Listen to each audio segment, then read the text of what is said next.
Hello again, friends. How you doing? Happy Thursday. How's your March?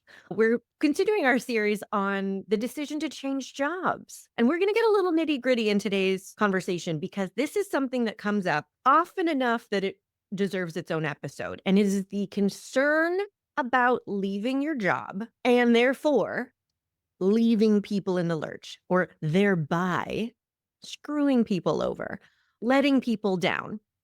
There are a number of concerns that come up regarding other people when you're thinking about leaving your jobs. And we've done a lot of episodes on FOPO, fear of people's opinions. One recently was one of the revisits we did of fear of people's reactions to what you decide or what you do. So if you have some of that going on, those episodes are probably going to be super helpful. If you have any fear of, ooh, how are they going to judge me? What if they don't like it? What if they disapprove of that? What if people think I'm failing? All of those kind of fears. I would suggest you go re-listen to the FOPO series. I'll link it in the show notes. Today specifically, though, we are going to address this concern that comes up because we are nice people and we are hard workers who generally care, if not about the work we're actually doing, because sometimes we don't, and that's part of why we're leaving the jobs. But if nothing else, we care about people. We genuinely don't want to just bulldoze through our lives with no concern for how our actions impact other people. And this is where we need some coaching because there is a mindset piece to this and there is a logistics piece to this. And we have to address both in that order because otherwise we are priming ourselves to stay in a situation that is not aligned for us, not necessarily fulfilling or interesting anymore, but we're priming ourselves to stay much longer than we need to for reasons we do not necessarily like. We wouldn't like if we popped the hood and we looked at what's going on with this reason. So that's why we got to start with the mindset part of this fear of leaving people in the lurch, of letting people down. Got to start with the mindset piece so that you don't make all of your plans based around beliefs you don't truly agree with. We're gonna pop the hood. We're gonna look at what's going on. Then we are going to make some logistic plans. Okay, so let's agree off the bat. Let's just start our entire conversation with this understanding that it is nice to be a nice person and it is jerky to be a jerky person. Okay, let's just agree that nobody is arguing for you to be a jerk. I feel like sometimes things go without saying and then we still need to say them. I'm gonna lay some hypotheses out for you. Let's see what you think of them. If you've invested in your current job at all, knowing you, it is likely that you have created value there, which means people value you, your work, your presence, your contribution. They expect to get value from you. You may even have made some promises about, I am in the middle of this project and I'm going to finish it, or I'm going to start and do that thing. But there is a huge gap between prompting people to feel disappointment. We're going to put that over here and totally screwing people over. We're going to put that over here. There is a big gap between these two phenomena. We need to distinguish what it is. We need to look closely at that gap before you stay an extra 6 months to 6 years at your current job. Okay. The most important point of the whole mindset piece of our conversation is not going to be a surprise to you. I've said it before, but I'm going to say it again in this context. You are in charge of what makes a decision a good one, a bad one, a selfish one, a self-honoring one. You are in charge of applying that label, of assigning that meaning. There is no rule book that states the universal truth about the meaning of any of your choices. So the first step dealing with this fear in a constructive and conscious way is getting really super crystal clear on what you're thinking. The way that we would do this in a coaching conversation is I would ask you, articulate the thought. Articulate what's going on in your head about this fear about, I can't leave people in the lurch. Just expand on that. I need you to go further than your initial thought, which might be something like, well, I can't leave because it would be a bleep move to quit my job before X is done or to leave while X thing is going on. In a coaching conversation, I would challenge you to get specific about what you think your actions will cause and what you think your actions will mean, because then you can question each individual little part. Let's go into some examples, shall we? We might start with an idea like, I can't leave in the middle of this pitch process, period. Okay. Your brain wants you to take that thought at face value. It has a lot of assumptions swirling in the background of that thought, but all it wants you to do is believe it. Nope, can't leave in the middle of the pitch process. Done. Go back to work. If we don't question it, then we end up 6 months from now thinking, why am I still here? When did I even decide to stay here? What is my plan to leave? What am I waiting for? Frustration, grr. So when we get specific, we find out, oh, what I'm thinking is if I leave in the middle of this pitch process, then my boss, Jerry, will be screwed and the project might fail and it'll make me a terrible person. Cool. Lots to work with there. We're going to break down each individual assumption, pull out one thing at a time, and keep getting more specific with it. I will let you know this can feel like mental gymnastics. That's why it's super helpful to either talk to yourself out loud really calmly. You got to approach this in a clear headspace or write it out, which forces your thinking to slow down because you have to go at the speed of pen to paper, or just have this conversation with a coach. Because I will say, these assumptions are going to encourage you to just take shortcuts. And this is not the time for shortcuts. This is a time for slow, examined thinking. Okay. So we're working with this belief we have found. I can't leave in the middle of a pitch process because Jerry's going to be screwed and the project might fail and that'll make me a terrible person. You're going to keep asking yourself, what does that mean? And we're going to take one assumption at a time. So Jerry will be screwed. What does that mean? This is literally how I would coach you in a session. Again, your brain will not want to go into detail. He'll be screwed. The end. It's a fact. It's like not even worth going into detail on. But I'm going to ask you, please go into detail. What does this mean? Well, you might say, he'll have to do twice as much work because I won't be here. And he's already stressed about all this stuff going on at home for him. So this could put him over the edge. And I don't know, he might burn out. He might drop the ball. Everything might fall apart. Some point, you might come across an opportunity like this one to see what you are taking responsibility for. What I might ask you are things like, does Jerry have to take up all the slack himself that's left when you leave? Who's forcing Jerry to do that all by himself? Can the work be spread out? Is it possible somebody else could be hired or multiple people could be hired? Or some of your jobs just stop getting done for a while, or they get done in a different way to a lesser extent? These questions are not meant for you to necessarily answer. They are meant to expand your thinking around the all or nothing conclusions you might have drawn up to this point. Okay, bye, Conrad. Oh, see you later. He has what I call his Chewbacca feet on right now. Very furry. So as you break down your assumptions, you're going to start looking for, what am I taking responsibility for? Because could one say, yeah, it might not be nice if Jerry burns out because he takes on twice the workload. Sure. I don't know Jerry's journey, so I can't comment on if that's good or bad for Jerry. I don't know that any of us can. Could you argue that might not be nice feeling in the moment? Sure. But does it have to be your responsibility for Jerry to avoid those consequences? That's what we're looking for with all of these questions. Does Jerry have to take up all of your work? Are there literally no other options that anyone could think of to avoid these consequences that you fear? One of the best questions that can be a little challenging for people, but I got to ask it at some point if it becomes clear they are taking responsibility for too much. One of the best questions is it your fault this company can't work without you, or this department can't work without you, or this project can't work without you? There's a philosophy in business that a great leader is a replaceable one. Meaning, if your company is successful, but it can't function without you, it is doomed to fail, no matter how much success it has while you're around. What if that same idea could be applied to your job, even if you're not in charge? Because I'm going to tell you something here. Being undeniably valuable does not mean you are obligated to anything. Particularly, you are not obligated to provide that value indefinitely for the rest of time until somebody says it's time for you to stop. That's not your obligation. That is not what you sign up for simply by being a person who contributes value.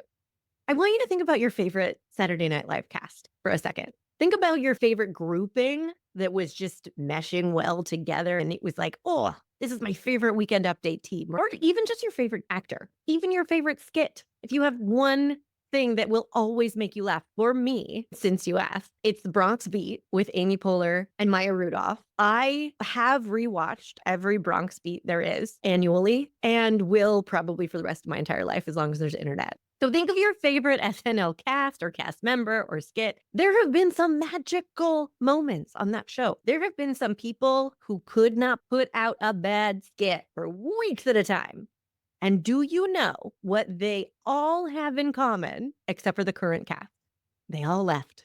Every single one of them provided value, was expected to provide value by the people paying them and working with them, probably enjoyed providing that value some of the time, at least. And you know what? None of them stayed forever.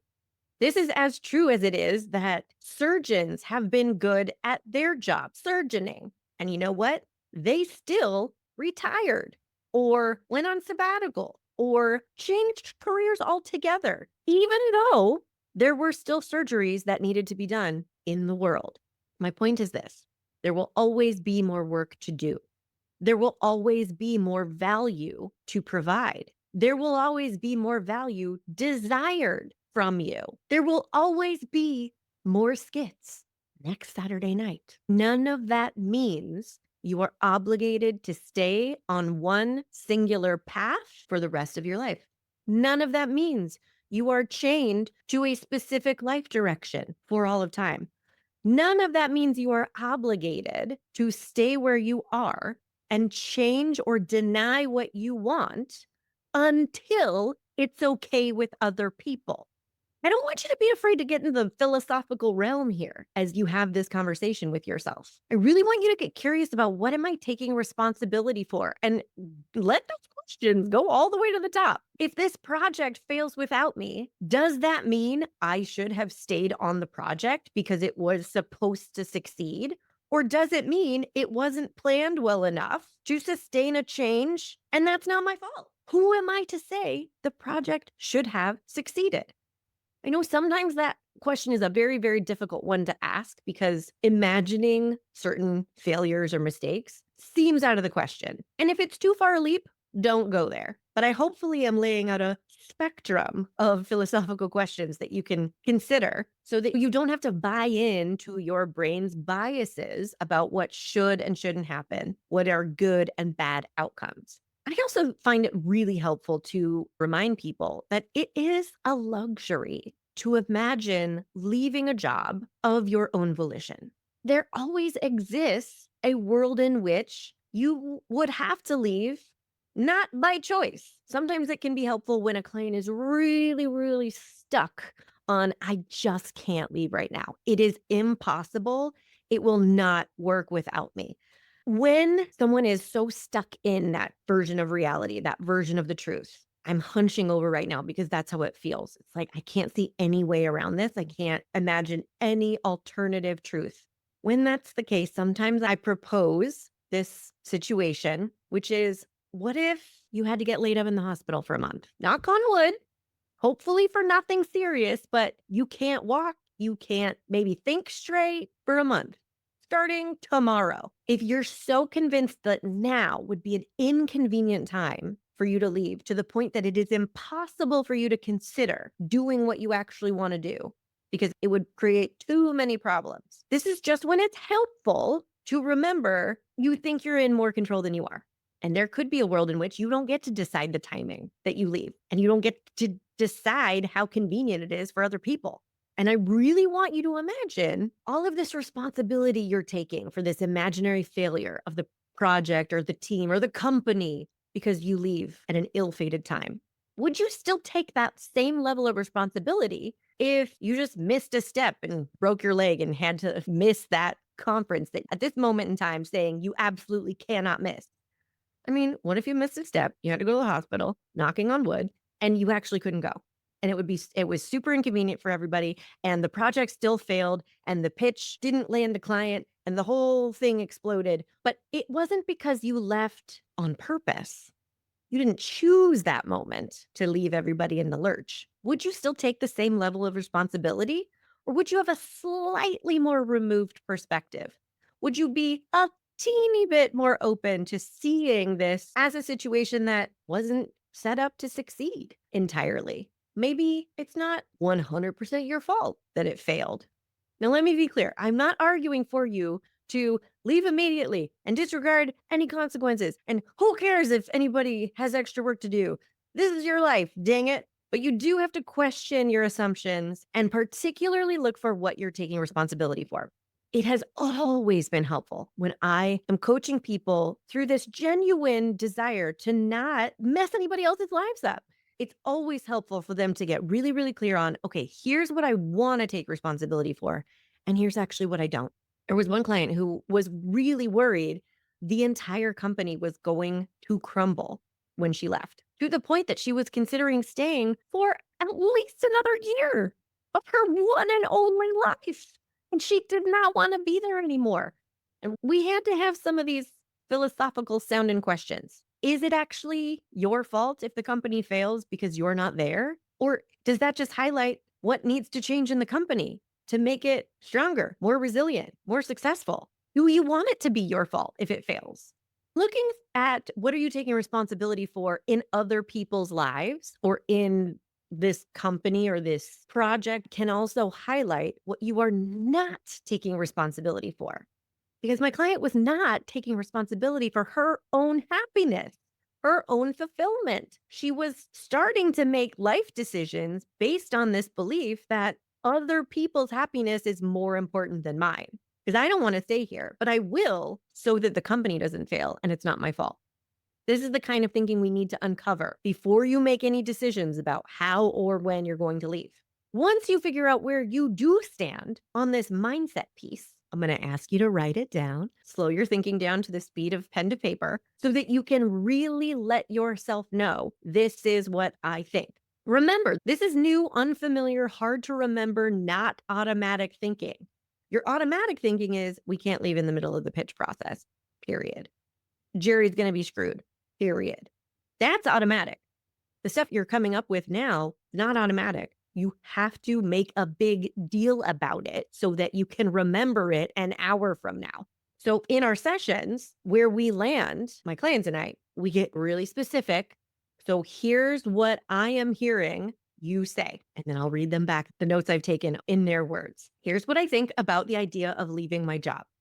Nothing I'm doing is with the intention to cause stress or create harm. I'm allowed to do what's best for me in my life. I am not responsible for how this organization is set up. You need to bold and italicize that. If until now it has been something that you have been taking personal responsibility for. Okay. I will feel good doing certain things to ensure a quote unquote smooth exit. If that's true, you can keep that thought and then we can make a plan around it. It's okay that XYZ will be unfinished or might not happen the way I want it to. I deserve to enjoy my life right now. Get really, really specific about here's what I'm taking responsibility for and here's what I'm not. Just lay it out. Then you have to look at it and agree with it. Because I bet if you made a list of everything you were taking responsibility for in your old unexamined thinking, Jerry's well-being, if Jerry gets any sleep per night, Jerry's life happiness, Jerry's home situation, Jerry's stress, the success of this company overall for all of time. I don't know that you would necessarily agree with that entire list, right? We're not saying you don't care about those things. We are getting specific about do you choose to take responsibility for them? Then, once you're clear, you can plan out logistics and you can plan them out in a way that keeps you in integrity, but doesn't presuppose that you're responsible for the entire world and everyone in it and all the things that have happened in the past and everything that might happen in the future. It doesn't presuppose that it's better for you to sacrifice your own happiness and comfort and well being for the sake of other people's. And logistics can become very simple at this point. I want to finish X project because it matters to me. Done. I'll offer to help with this part of the transition, but these other 19 things are not my responsibility and it's up to the company or somebody else to figure out. Done. I'm going to leave you with this. I want you to remember that no matter how invested you are at this company, with this job, or with these people who probably love you because have you met you? You're awesome. No matter how invested you are, you never signed your life away to this job or to these people. I often like to offer my clients this perspective that sometimes gives them a chuckle, but I'm being very sincere that your job shouldn't be surprised. Your colleagues, your boss, your team shouldn't be surprised when you decide, hey, I'm gonna go flap my wings and do this other thing I've always wanted to do, or create this thing, or try this thing out. If you are a brilliant self starter and you've been recruited somewhere else, or you want to start your own thing, it can be helpful to imagine, oh, yeah, I'm amazing. They should have seen this coming. They probably expect this. This won't be a surprise. They might be sad about it. They might be disappointed. They might have temporary frustration about having to deal with this change, but they can also be very, very happy for me. They can also be very, very unsurprised if they want to be, right? And if you're in a different scenario, if you have been chronically overworked and underpaid, and this is the situation you're thinking about leaving, again, I want to shout at the rooftops, they should not be surprised that you want to leave. Who would expect anyone to want to stay in that situation for years? Nobody. Nobody sense making should expect you to continue to be overworked and underpaid and just be happy about it and even be grateful for being there. So if you want to adopt that mindset of, yeah, they might be inconvenienced, they might have temporary frustration because humans do, but they also don't have to be surprised. Maybe they could have seen this coming. Maybe they should see this coming. Maybe they'll be happy for me. Please, by all means, adopt that mentality.